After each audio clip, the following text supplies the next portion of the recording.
നമ്മുടെ ജിയുടെ ഒരു പൈപ്പായിരുന്നു. ഇതിനകത്തൊരു തേനീച്ച കിട്ടിയതാണ്. ഒരാളുടെ വീട്ടിൽ വെച്ച് ഇതിനകത്ത് കയറിയിട്ടുണ്ട്. അപ്പോൾ അവർ ആ പുള്ളി ആ പൈപ്പ് ഇങ്ങ് കട്ട് ചെയ്ത് തന്നു. ഇത് ഞാൻ ഇതിൻ്റെ ചുവട്ടിലൊരു ഹോൾ അടിച്ചിട്ട് ഇവനെ ഇങ്ങനെ അങ്ങ് സ്റ്റാൻഡായിട്ട് അങ്ങ് ആക്കി. സ്റ്റാൻഡായിട്ട് ആക്കിയപ്പം വെട്ടം കുറവെന്ന് തോന്നുന്നു, ഓണാക്കട്ടെ. കണ്ടോ, സ്റ്റാൻഡായിട്ട് ഞാനിവനെ ഈ നമ്മുടെ സിമെൻ്റൊക്കെ ഇട്ട് അങ്ങ് ഉറപ്പിച്ച് സ്റ്റാൻഡ് പോലെ നേരെ ഇതിനെ ഫിറ്റ് ചെയ്ത്. ഇതൊരു കൂട കണ്ടോ, ഇവനെ ഇങ്ങനെ ഫിറ്റ് ചെയ്തിട്ട് ഇവന് ഇവിടെ എൻട്രൻസ് കൊടുത്തു. ഇതുവഴി ഇവന്മാർ പുറത്ത് പോകുന്നു, അകത്ത് പോകുന്നു, അങ്ങനെ ആക്കി. ഇപ്പോൾ എന്തോ കണ്ടീഷൻ എന്നറിയത്തില്ല. ഇപ്പം വെച്ചിട്ടൊരു 6 മാസം ആയി കാണും.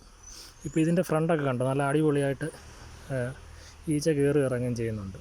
മിക്കവാറും ഇത് സെറ്റായി കാണാൻ സാധ്യതയുണ്ട്. ആ പൈപ്പിൽ നിന്ന് ഈച്ച മേളിൽ കയറി കൂട്ടിനകത്തായി കാണും.